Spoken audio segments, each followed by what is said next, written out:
because I think there will be a lot of what I call AI slop, lazy filmmaking.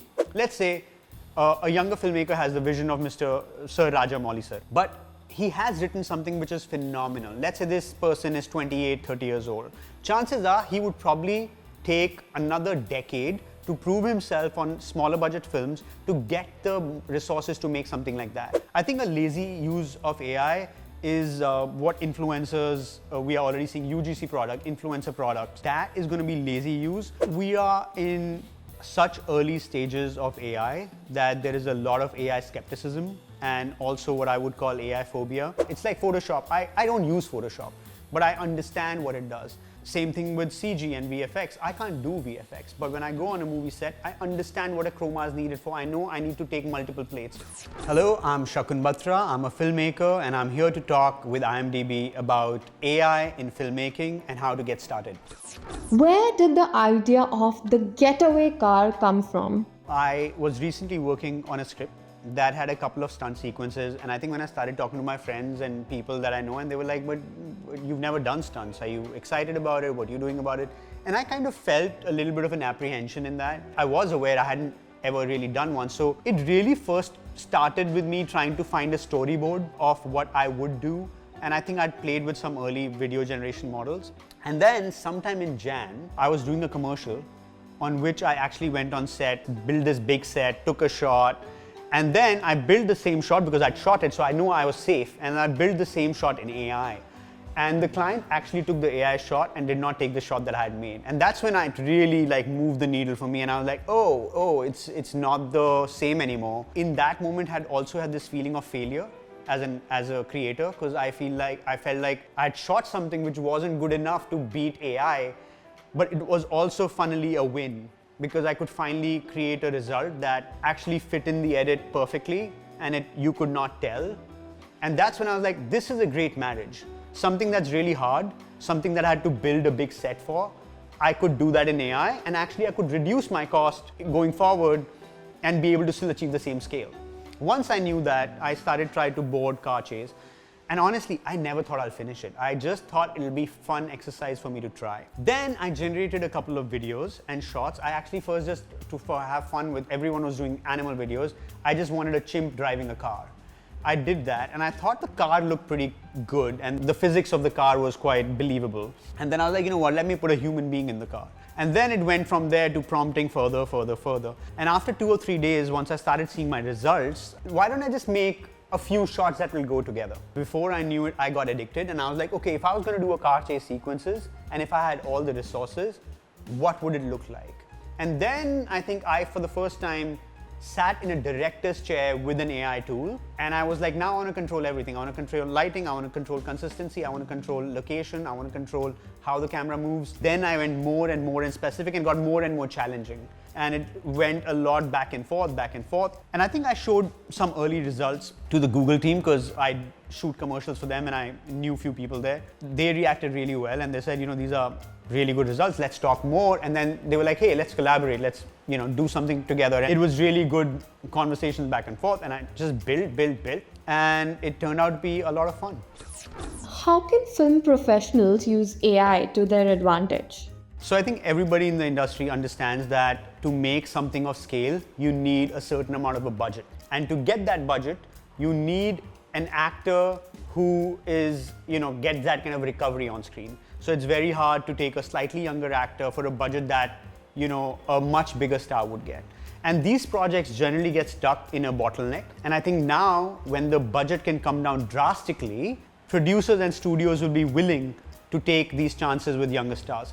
Also, another thing that AI does is it de-risks a project. That before you actually go on set shoot, which generally takes months of prep and shooting, you'd be able to do a prototype, let's say 10 minutes, and you could show it to producers, investors, and they can look at what the final product would look like, and then you've already de-risked it by showing it to everyone what you're looking at. And a studio will be able to judge that and see what they think the potential of this project is going to be.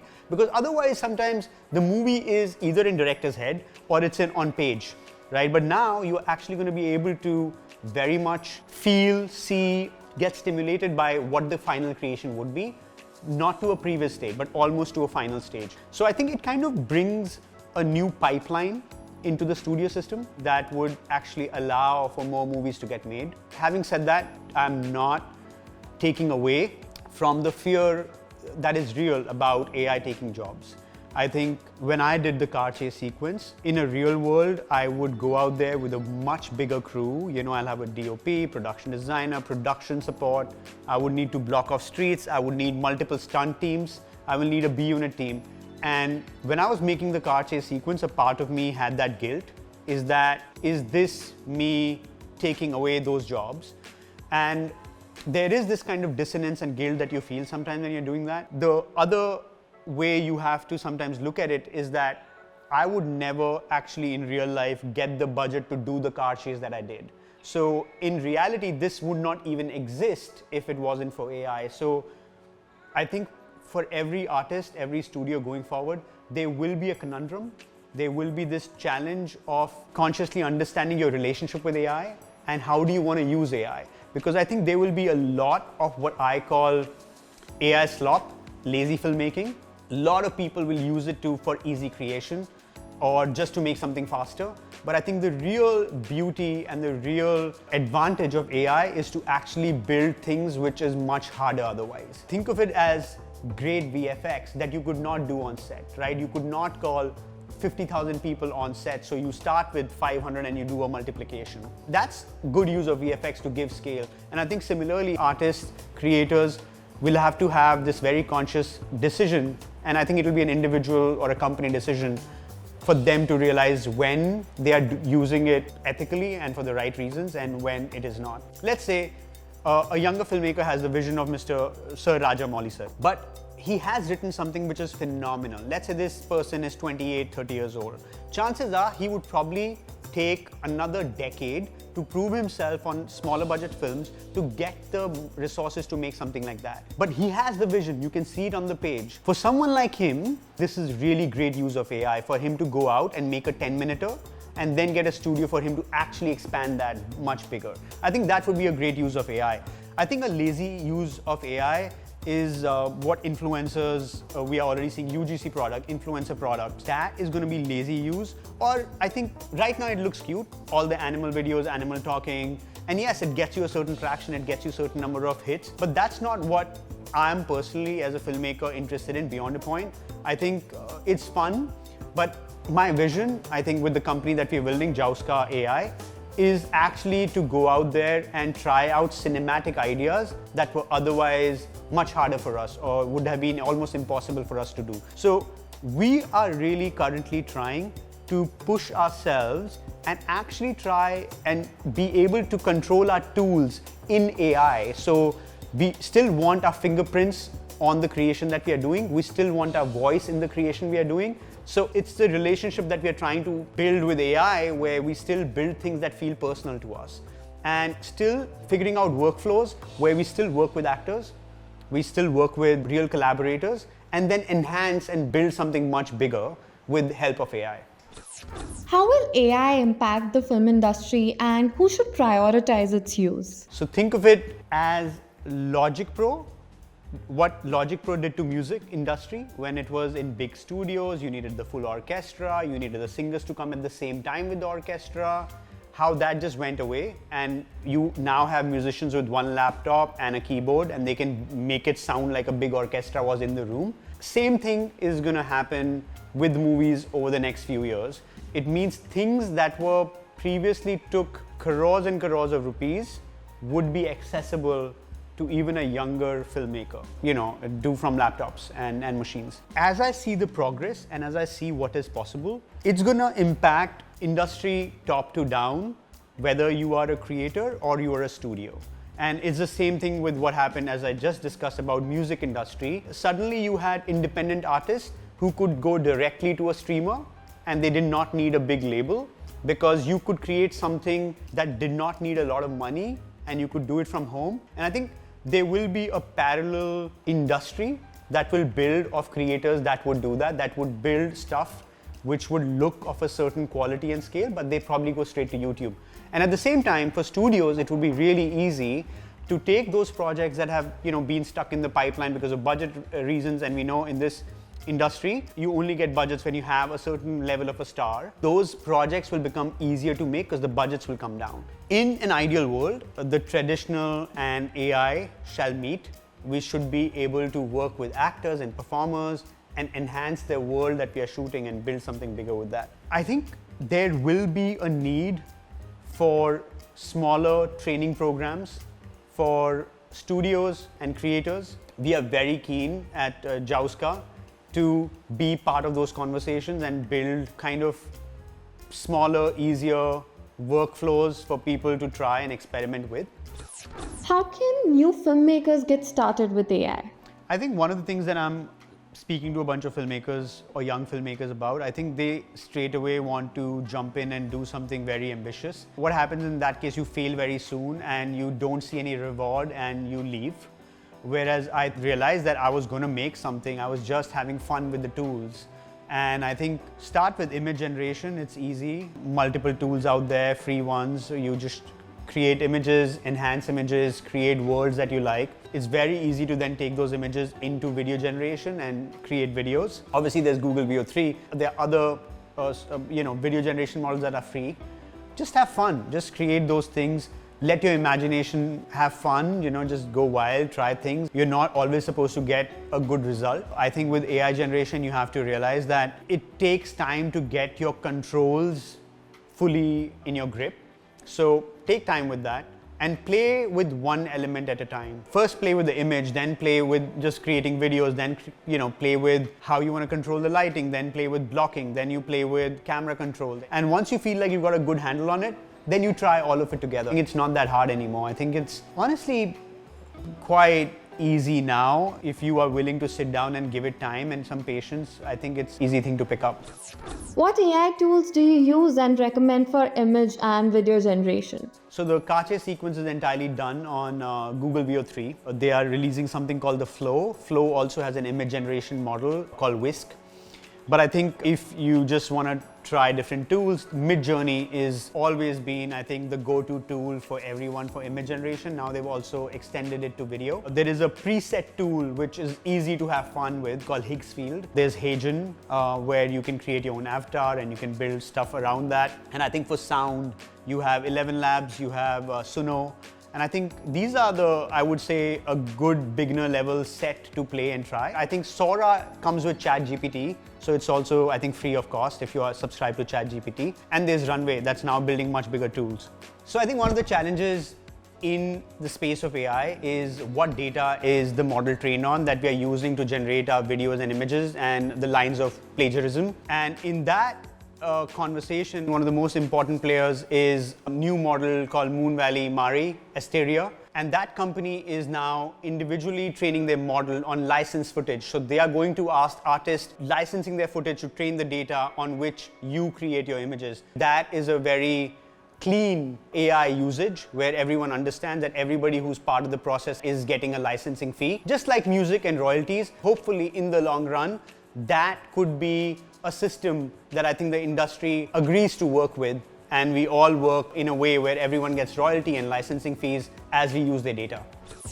How do you ensure effective prompt creation and consistency when working with AI? If you go to any of the tools, there is a help section. In the help section, there's a guide that talks about how the prompt needs to be structured for each of the platforms. So if you're on Google Veo 3, they have a certain structure that they like to prompt. Then there's Kling and there is all different video generation. So ideally you want to go to the help section, read the guide, understand the prompt structure they prefer.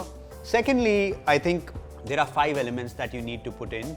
There is subject, there's camera, there is action, there is mood, and there's environment. These are the 4 or 5 elements once you define and put very clearly in the order in which each platform prefers, then you have a little more clearer result. The second question about character consistency or any consistency in an AI world, it is quite challenging. As you build longer sequences, it is something that gets harder and harder. So one of the hacks for character consistency is, if you see in Getaway Car Chase, is I gave this character a jacket with brown fur collar and Ray-Ban glasses. So what happens is, even though the facial characters can change slightly, but your attention's always on the glasses and the fur, so you constantly think that that's the same character. If you see a lot of character hacks that other AI artists have used, and that's what I was following, is you would give them a yellow jacket because it's very, very prominent. Your eye goes to the yellow jacket and you think that's what it is. Or you'll give them a very specific haircut. And of course, you keep using the same detail for the character again and again. So you build what I call a core prompt for the character, and then you consistently use the core prompt every time to make sure your character is consistent. That is one way of doing it. The other way is to actually create your character as an image and use that character as an ingredient into your video creation as opposed to text. Don't put it as a text, but put it as an image so your model understands that this is the image of the character that it needs to borrow. So those are a couple of hacks that you can try use. What are your thoughts on Raanjhanaa's ending being changed using AI? Raanjhanaa is actually not an AI problem, it's a consent problem. It's a contractual problem, and I think we have to kind of separate the two. It's like when fire was invented and somebody burned someone's house down, you didn't say stop fire. So I think it's the same kind of analogy for me. I think everyone's looking at it as an AI problem. I think it's an eye-opener, it's a conversation starter, and it's also a very important kind of wake-up call for all of us to be like, hey, let's put good contracts, let's put clauses, let's put what a creator's controls are on a creation, obviously that he's taken years to make. And I think those will be seen very, very soon. I think agents, lawyers, studios will all have to kind of sit together and understand those things. But Raanjhanaa is not an AI issue, it's a consent issue. What are some common misconceptions about AI? I think we are in such early stages of AI that there is a lot of AI skepticism and also what I would call AI phobia. It also makes you feel like it's challenging the purity of cinema. Some of these questions are valid and for us to really mull over. But at the same time, to avoid using it or not to use it at all is probably going the other extreme. And I think, yes, there are real concerns about authorship, ownership, what is the model trained on, is it plagiarism? I think those conversations needed to be had and still are very important conversations at the moment. And I think there should be legal bodies, industry bodies discussing that. But at the same time, I think we should not stop learning the new tools, because I think otherwise maybe a few years down the line we just find ourselves kind of with this all new tools that we are so intimidated by. So I think if you start early, you get a sense of what they are, whether you want to use it or not. It's like Photoshop. I don't use Photoshop, but I understand what it does. Same thing with CG and VFX. I can't do VFX, but when I go on a movie set, I understand what a chroma is needed for. I know I need to take multiple plates. We have to look at AI with the same sense of curiosity and understand that it could be an enabler. Shakun Batra's 5 tips for filmmakers. I think especially with AI coming in, what will make you king is your taste and your storytelling. AI will only tell a story as well as you understand or want to tell it. As a storyteller first, understand structure, understand storytelling, because that's really what will set you apart. Everyone can create scale. What sets you apart is your tone, your voice. So build your voice. And it's not necessary that you need AI to build your voice. You can build your voice with a pen and paper, so it doesn't need any money at all. Number 2, make a short film. Earlier it was much harder. You had to get budget and crew to go out and make a short film to figure out what your voice is, what your style is. But now with AI tools, you can literally be in school and college and be making your short film. The car chase that we did is literally an experiment in this short film idea that I wanted to see that I have never done before. So find your voice with a short film and go out there, make your short film, make an animation, make a big stunt, make a thrilling sequence, have fun.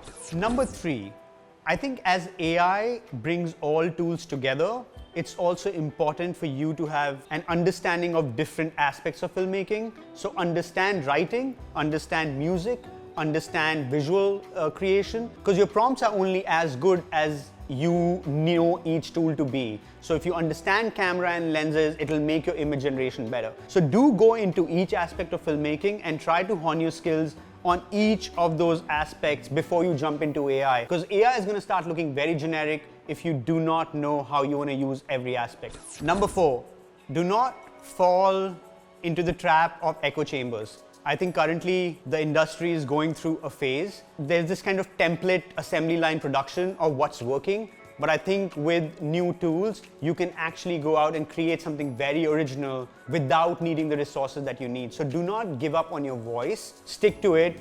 And I think in the long run, your voice is what's going to make your creation unique or bigger. Number 5, find a community, whether it's your crew members, whether it's your colleagues, whether it's mentors. These are the people that I've learned the most in my short career. I am very, very grateful and thankful for having some really fantastic mentors. Obviously, Karan being the biggest, giving me my first break. I work with Farhan, I work with Abhishek Kapoor, Gattu, Ram Madhwani, a lot of different ad filmmakers. And having worked with different people, I could see different strengths they all had, and I could borrow a little bit from everyone and each.